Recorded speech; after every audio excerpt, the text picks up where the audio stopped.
Indi, 61, mengungkap detik-detik diserang Denny Supriyani, 29, dengan golok. Denny merupakan orang dengan gangguan jiwa, ODGJ.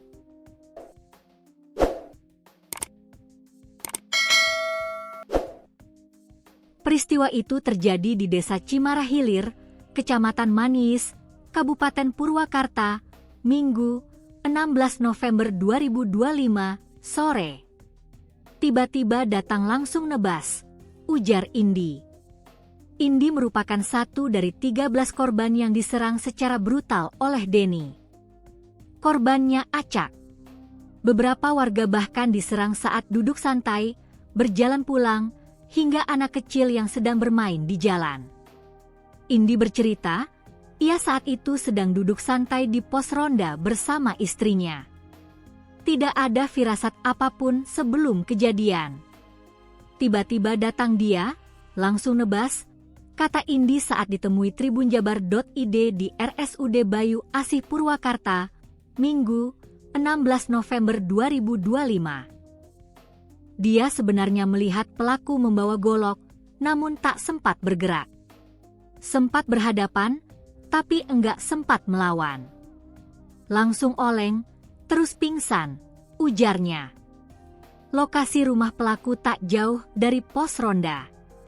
Indi menyebut pelaku sudah lama dikenal sebagai ODGJ di lingkungan tersebut. Sudah lama gila. Goloknya katanya dari rumahnya, ucapnya. Korban lain, Nia, 35, masih sulit menahan rasa syok ketika menceritakan kejadian yang menimpanya.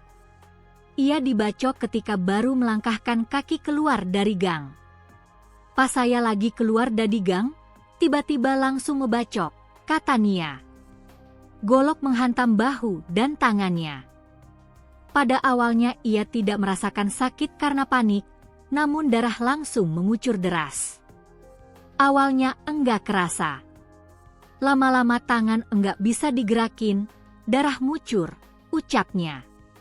Warga yang mengejar pelaku kemudian menolong Nia dan membawanya ke fasilitas kesehatan terdekat. Langsung dipegangin tangannya, disuruh ke puskesmas. Saya enggak lari, langsung ditolong, ujarnya. Puskesmas Manis menerima laporan bertubi-tubi soal korban luka bacok pada hari kejadian. Petugas medis, Gani, menyebutkan total ada 13 korban dengan 5 luka berat, termasuk seorang anak kecil yang dirujuk ke Cianjur. Ia menyebutkan, korban mengalami luka di kepala, leher, bahu, dan tangan. Sebagian harus menjalani pemeriksaan röntgen karena dikhawatirkan mengalami retak tulang dan kerusakan pembuluh darah. Hasil penelusuran sementara menyebutkan Denny adalah pasien gangguan jiwa yang sudah lama menjalani pengobatan dan pernah dirawat di rumah sakit jiwa. Pelaku diduga kambuh, kemudian keluar rumah membawa golok yang biasa dipakai untuk membantu orang tuanya berkebun.